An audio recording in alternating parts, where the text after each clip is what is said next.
Welcome to American Dream. I'm Tina Richards, your host for tonight. America's foreign policy in the Middle East, Iraq, and Iran. Recent polls conducted have shown that only 24% of the people approve of President Bush's policy towards Iraq. 61% disapprove of any military action against Iran. Yet this is what is the possibility of an attack is being discussed all over the networks in America. And we are here to discuss what these polls mean and how the American people view the Iraq policy and the Iran policy. Tonight, to discuss this, we have with us Richard Hellman, and he is with the Middle East Research Center, and Wayne Madsen, and he's with Wayne Madsen Reports, and Brian Becker with the Answer Coalition. Welcome to the show. Thank you. We recently went out to the streets and asked what do people think about the policy with Iraq and Iran, and if we could go ahead and roll that tape. This president has been one of the greatest disasters in my lifetime in terms of U.S. foreign policy.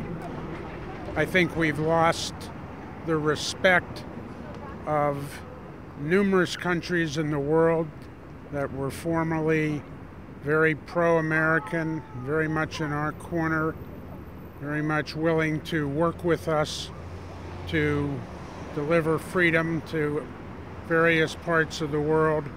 And I think that's diminished significantly during the current administration. He needs to be more open to what other people are saying. I think that he is kind of decided his plan and he needs to follow, and he's doing it his way. And I think that he may have some aspects that may be correct, but I think that he's so closed off to others' opinions that he's having a difficult time being open to what may really be the best solution. Nobody can trust him right now. 100% no trust. Like, we don't trust him at all. We think he's lying to us, and he's basically lost our trust forever. He just needs to just get out of office, and so somebody else can come up and clean all his mess. I feel like he could redeem himself. I really don't know how he would do that, but I don't know. It's going to be hard to make up that Iraq on his legacy. He's always going to be known for that. So, the general way in which this administration takes a position of superiority over the rest of the world and believes that it can, in a sense, dictate how other countries should operate. And I'd like to go ahead and start with you, Richard. Yes. As the majority of Americans are now really advocating for the withdrawal of forces out of Iraq, 61%, even with the threat of what is being portrayed as possible nuclear armament by Iran, is against any military action in Iran. And I was reading here, you have a letter commending President Bush after the attack on Iraq and his policies towards the Middle East. Do you still have those same views? And if so, why? Commending him at what point in time?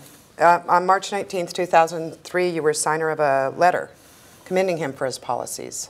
At that point in time. I'd have to see the terms of that letter today, but let us look at where we are today. I think many might say we got into Iraq with inadequate intelligence or inadequate attention to all of the prevailing intelligence. But we are where we are today. I think all Americans do want to see America out of Iraq, but we do not want to see Iraq in a worse situation than it was previously. So we are looking for a withdrawal. Previously to the invasion? Yes, exactly. I think there's a lot of reconstruction that must be done. There's a lot of security that must be established. There's a lot of training of the Iraqi security forces that is underway, and there has been some, although marginal, there has been some improvement of the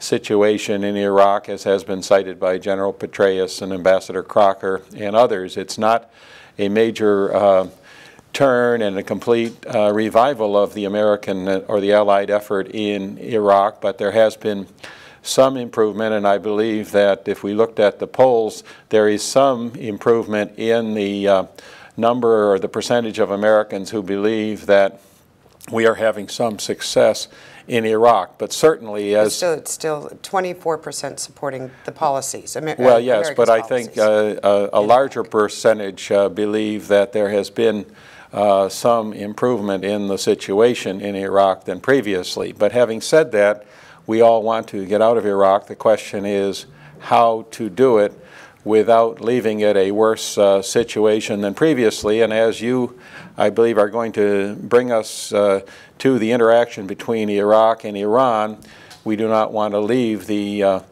Middle East more unstable through a peremptory withdrawal than it would be if we phase out our participation in Iraq.